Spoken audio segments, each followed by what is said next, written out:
হুয়াল্লাযী আরসালা রাসূলাহু বিল হুদা ওয়া দীনিল হক, তিনি সেই আল্লাহ যিনি তার রাসূলকে প্রেরণ করেছেন হেদায়েত দিয়ে এবং সত্য দিন দিয়ে।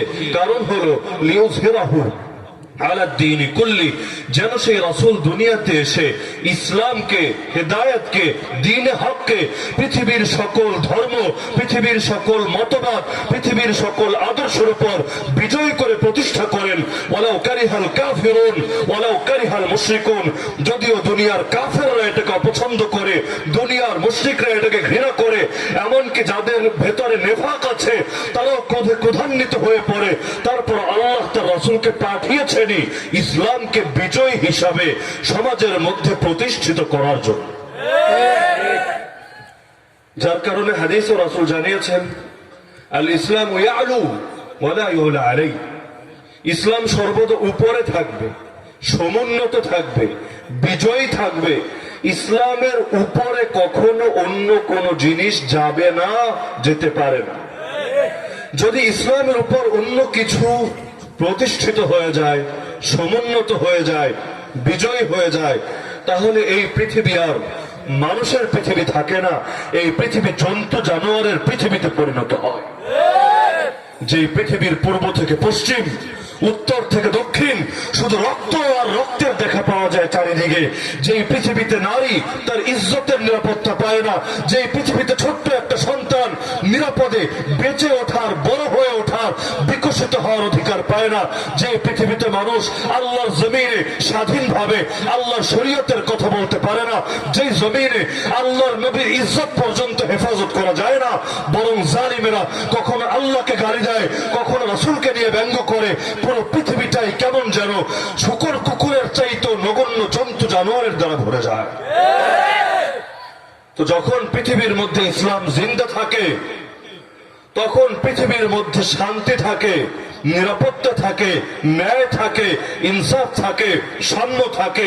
এগুলো শুধু মুসলমানরাই ভোগ করে না, পৃথিবীর সব মানুষে ভোগ করে। শুধু মানুষই না, বরং সকল জন্তু জানোয়ারও এর দ্বারা উপকৃত হয়ে থাকে। যার কারণে পৃথিবীতে নিরাপত্তা প্রতিষ্ঠিত করতে চাইলে এর একমাত্র মাধ্যম হলো পৃথিবীর বুকে ইসলামকে প্রতিষ্ঠিত করা। ইসলাম ছাড়া যা কিছু আছে, কোনো কিছু আমাদেরকে নিরাপত্তা দিতে পারে না। হিন্দুত্ববাদ আমাদেরকে নিরাপত্তা দিতে পারেনি, বরং তাদের পূজার সময় ঠিকই বলেছে, ধর্ম যার যার, উৎসব সবার। অর্থাৎ আমরা হিন্দু ধর্মের অনুসারী হতে পারি, তাই বলে পূজা শুধু আমরাই করব না, তোমরা মুসলমানরা আমাদের মন্দিরে আসবা, আমাদের সঙ্গে পূজায় শরীক হবা। কিন্তু একই জাতির ক্ষেত্রে আমরা দেখেছি, যখন আমাদের ঈদুল আজহার দিন আসে, কোরবানির ঈদের দিন আসে, তখন যদি কোনো মানুষ তার ধর্মের বিধান পালন করতে গিয়ে এই ঈদের দিন নিজের হাতে গরু জবাই করে, এই মালাউনরা এসে গরু জবাইয়ের প্রতিবাদে তাকেও জবাই করে দুনিয়া থেকে বিদায় করে। তো একদিকে বলবে ধর্ম যার যার, উৎসব সবার, আরেকদিকে উদ্দেশ্য হবে পূজা তো সবার, কিন্তু ইসলামের বিধিবিধান পালনের অধিকার অন্যদের তো দূরের কথা, তোদের মুসলমানদেরও থাকবে না। যেখানে ওরা সবাইকে ওদের উৎসবে সামিল করতে চায়, সেখানে এরা তো সেই জাতি যারা নিজেদের হাতে আল্লাহর ঘরকে ভাঙে, বাবরি মসজিদকে ভাঙে, এরপর ঠিক সেখানে রাম মন্দির বানায়, আবার বড় গলায় আমাদেরকে জানিয়ে দেয়, এই মুসলমানের বাচ্চারা শোনে না, তোদেরকে আগেই বলেছিলাম আমরা অখণ্ড ভারত মাতা প্রতিষ্ঠা করব, আমরা পুরো অঞ্চলটাকে অখণ্ড বানাবো, এটা হবে রাম রাজ্য, আল্লাহ এবং তার রাসূলের রাজ্য হবে না। যেই কথা এতকাল বলে এসেছি, এর ট্রায়াল তোদেরকে দেখিয়ে দিচ্ছি, নিজেদের চোখ মেলে দেখে নে। পৃথিবীর মধ্যে সর্বোত্তম জায়গা, সর্বশ্রেষ্ঠ জায়গা হলো আল্লাহর ঘর, মসজিদ। তোদের চোখের সামনে সেই মসজিদ, ঐতিহ্যবাহী মসজিদকে ভেঙে গুড়িয়ে দিলাম, এরপর সেখানে মূর্তি স্থাপন করলাম, রামের মন্দির বানালাম। যেমনি ভাবে তোরা আমাদের কিছু করতে পারিসনি, যখন গোটা অঞ্চলটাকেও রামের রাজ্য বানিয়ে ফেলবো, তোরা আমাদের কিছুই করতে পারবি না। আজকাল তো মুভি বানায়, মুভির মধ্যে একদিকে নায়ক হিসাবে রাখে ওদের মালাউন কোন নায়ককে, রানিং ইস্যুতে রেখেছে দেবকে, অপরদিকে চিত্রটা সাজিয়েছে এভাবে যে পুরো বাংলাদেশটা জঙ্গি প্রজনন কেন্দ্র, জঙ্গিবাদের আস্তানা। এরপর জঙ্গিদেরকে দেখানোর জন্য কিছু দাড়ি টুপি পাগড়িওয়ালা হুজুরকে এনে একত্র করলো, কালেমার পতাকা ব্যবহার করলো জঙ্গিবাদের প্রতীক বোঝানোর জন্য। তারপর সেই মালাউন নায়ক এসে তার বীরত্ব দেখালো, কালেমার পতাকাকে অবনত করে দিল এবং যাদেরকে তারা জঙ্গি হিসেবে উপস্থাপন করেছিল, যাদেরকে দেখতে শুনতে আলেমের মতোই মনে হয়, যাদেরকে দেখতে শুনতে মুজাহিদের মতোই মনে হয়, যাদেরকে দেখতে শুনতে আল্লাহর নবীর সুন্নাহর অনুসারী মনে হয়, যদিও প্রত্যেকটাই অভিনেতা, কিন্তু এদেরকে সাজানো হয়েছে আলেমের চরিত্রে, সাজানো হয়েছে দায়ের চরিত্রে, সাজানো হয়েছে আবেদের চরিত্রে, সাজানো হয়েছে মুজাহিদের চরিত্রে। এখন তারা মুসলমানদেরকে সেই বাবরি মসজিদ ভাঙার মতো আরেকটা মেসেজ দিয়ে দিচ্ছে, দেখ মুসলমানের দল, তোদের উপর যে শীঘ্রই আমরা চড়াও হব, এর ভূমিকাটা কেমন হবে নিজেরাই দেখে নে। যেমনি ভাবে মুভির মধ্যে তোদেরকে দমন করার জন্য আমরা কলকাতা থেকে দেবকে পাঠিয়েছি, একইভাবে বাস্তব পৃথিবীতেও তোদেরকে দমন করার জন্য আমরা মালাউন কমান্ডো ফোর্স পাঠাবো, কি করবি পারলে কর। তো দিনের পর দিন 2 পয়সার কুকুরগুলো পৃথিবীর সর্বশ্রেষ্ঠ জাতিকে হুমকি আর ধমকি দিয়ে যাচ্ছে।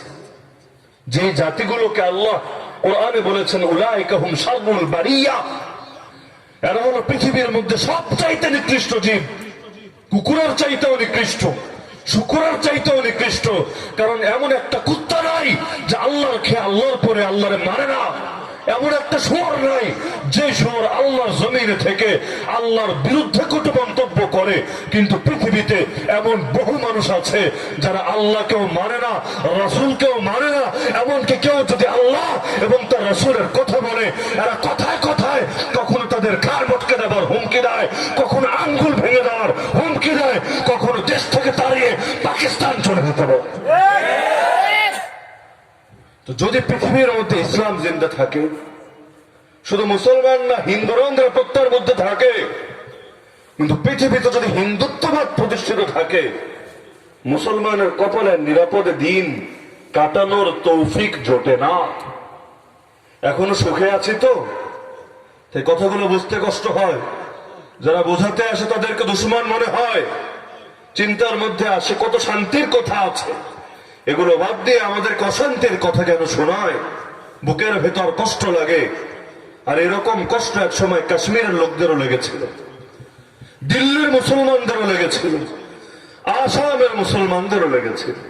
যখন কাশ্মীরে আগুন জ্বলেছে, অনেকেই চুপ করে থেকেছে একটু ভালো থাকার আশায়, আমি দিল্লিতে থাকি, কাশ্মীরে আগুন জ্বলছে জ্বলুক, আমাকে তো কেউ ছুটছে না, আমি গুজরাটে আছি, আমার গায়ে আগুন জ্বলেছে জ্বলুক। কিন্তু অন্যদের এটা নিয়ে মাথা ব্যথা করারও কি প্রয়োজন? তারা তো আলাদা, আমরা আলাদা। তো প্রত্যেকে নিজেরা নিজেদেরকে ভেবেছে আলাদা জাতি, মাজলুমও নিজের জাতীয়তাবাদ নিয়ে সন্তুষ্ট, যারা জালেম তারাও নিজেদের জাতীয়তাবাদ নিয়ে সন্তুষ্ট। এমনকি বর্তমান বিশ্বে যেই সকল ইসলামী দল পর্যন্ত আল্লাহর জমিনে ইসলাম কায়েমের কথা বলে, প্রচলিত দলগুলোর মধ্যে একটা দলকেও দেখা যায় না যারা পুরো পৃথিবীর মধ্যে ইসলাম কায়েমের ফর্মুলা পেশ করে, যারা পুরো উম্মত মুসলিম উম্মতকে বাঁচানোর ফিকির করে। সবার চেতনা এখন জাতীয়তাবাদের কাঁটাতারের মধ্যে সীমাবদ্ধ হয়ে গেছে। বাংলাদেশের লোকেরা ভাবে বাঙালিদেরকে নিয়ে, ভারতের লোকরা ভাবে ভারতীয়দেরকে নিয়ে, পাকিস্তানের লোকেরা ভাবে পাকিস্তানিদেরকে নিয়ে। তারা ভুলে গিয়েছে চীন ও আরব হামারা, হিন্দুস্তান হামারা, মুসলিম है हम वतन है सारा जहां हमारा, तौहीद की अमानत सीनों में है हमारे, आशा नहीं मिटाना नाम निशा हमारा। আল্লাহ তাদেরকে দিয়েছিলেন গোটা দুনিয়া, তারা এখন নিজেদের জন্য ছোট্ট ছোট্ট ভূখণ্ড, যেই ভূখণ্ডগুলো তাদেরকে কাফেররা দিয়ে দিয়েছে, এগুলো নিয়ে সন্তুষ্ট, এর বাইরে তাদের আর কোনো চিন্তা নেই। দিল্লির মসজিদ কাদের হাতে গেল?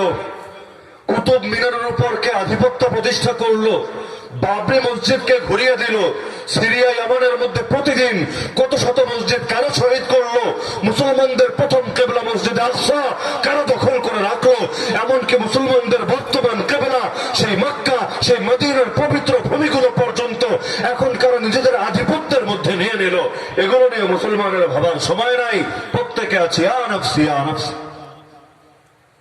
আবার অনেকে একটা ঘোরাবা ফিল দেয় সমাজের মধ্যে, আমি হক চিনেছি, হক বুঝেছি, ফিতনা সম্পর্কে সচেতন হয়েছি, এখন নিজে নিজে বেঁচে গেলাম, তাই আমি ঘোরাবা। তারা ধরে নিয়েছে সংখ্যায় কম হলেই মনে হয় ঘোরাবা হয়ে যায়। অথচ যেই হাদিসে নবী ঘোরাবাকে সুসংবাদ শুনিয়েছেন, ঘোরাবা মানে অপরিচিত, ঘোরাবা মানে মুসাফির, ঘোরাবা মানে ভিনদেশী, তো নবী কোন অপরিচিত বান্দাদেরকে সুসংবাদ শুনিয়েছেন এর পরিচয় নিজেই দিয়ে দিয়েছেন। নবী যেই জিনিসের পরিচয় নিজে দিয়ে দেন সেটাকে আলাদাভাবে ব্যাখ্যা করার অধিকার কারো নাই।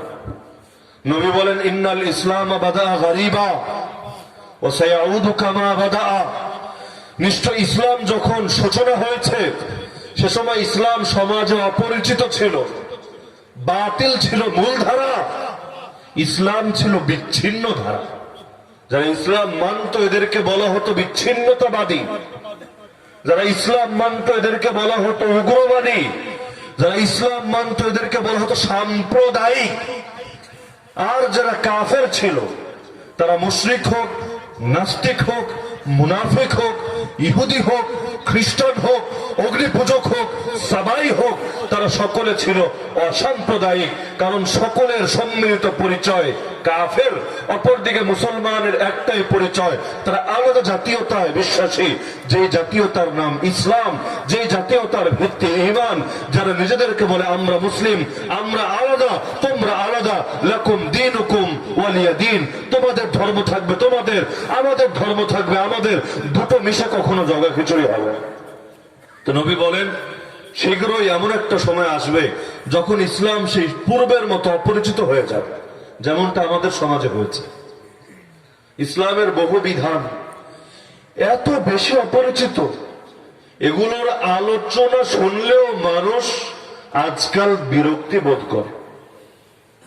জিহাদ শব্দ, এটাকে তারা ধরে নিয়েছে জঙ্গিদের ব্যবহৃত একমাত্র সম্পদ। এই শব্দ কোনো মুসলমান ব্যবহার করতে পারবে না। এই শব্দ শুধু জঙ্গিদের, এই শব্দ শুধু টেরোরিস্টদের, এই শব্দ শুধু সন্ত্রাসীদের, এই শব্দ শুধু তাদের যারা আমেরিকা বিরোধী, বাকি আর কারো জন্য এই শব্দ ব্যবহারের কোনো সুযোগ নাই। খিলাফত এটা আবার কি জিনিস? আমরা তো খলিফা বলতে বুঝি দর্জি, অথবা কোন কোন এলাকায় বোঝে যে মুসলমানই করায়, খতনা করায়, এটার নাম খলিফা। খেলাফত কাকে বলে, খলিফা কাকে বলে, মুসলমানের ভাবার কোনো টাইম নেই। ইমান কি জিনিস, ইমানের ভিত্তি কোনটা, তাওহীদের প্রকার কি, ইমান ভাঙার কারণ কি, আজকাল এগুলো বিরল আনকা পাখি হয়ে গেছে, যেন এগুলো জানাটাও পাপ, জানা যাবে না এগুলো। এখানে এসে টেবিলের উপর লেখা দেখলাম ইমান ভাঙের 10টি কারণ, তাও তো আলহামদুলিল্লাহ তাওহীদ ফাউন্ডেশন, নামটাও সুন্দর, যারা তাওহীদের চেতনা নিয়ে কাজ করে তাদের এখানে এসে এই জিনিসটা দেখলাম, ইমান ভঙ্গের 10টি কারণ। ইমান ভাঙার কারণ অনেক, কমন এবং প্রসিদ্ধ আমাদের সমাজে আলোচিত হলো 10টা, শুধু শিরোনাম গুলো দিয়েছে। অধিকাংশ মুসলমান তো শিরোনামের সাথেও পরিচিত না, আর প্রত্যেকটা শিরোনামের ব্যাখ্যা আছে, যে ব্যাখ্যাগুলো না বুঝলে এই শিরোনামগুলো সঠিকভাবে বোঝা যায় না। যেমন ঘুম উজু ভাঙার কারণ, কিন্তু যে কোনো ঘুমই উজু ভাঙার কারণ না। আমি বসে বসে যদি এভাবে ঘুমাই উজু ভাঙবে, সেজদায় গিয়ে যদি ঘুমাই উজু ভাঙবে, তার মানে ঘুম উজু ভাঙার কারণ, কিন্তু কোন ঘুম উজু ভাঙার কারণ এটা আলাদা ব্যাখ্যার দাবি রাখে।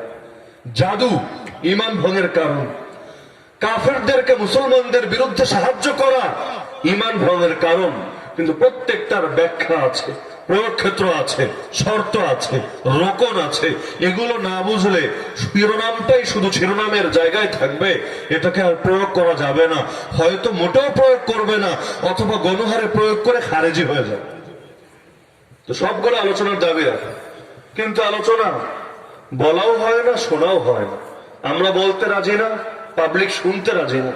পাবলিক এখন ব্যস্ত চর্বিত চর্বণ কথা শুনতে, যেই কথা শুনতে শুনতে কান বুড়া হয়ে গেছে, সেই কথাই এখন ভালো লাগে, নতুন কিছু আর শুনতে ভালো লাগে না।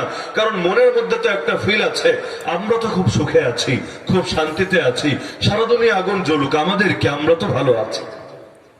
কাশ্মীরে আগুন জ্বলে ভারতের অভ্যন্তরীণ ব্যাপার, আরাকান পরে ছাই হয়েছে মিয়ানমারের অভ্যন্তরীণ ব্যাপার, আফগানিস্তান যুগের পর যুগ লড়াই চলছে সেখানে, এটা ওদের অভ্যন্তরীণ ব্যাপার।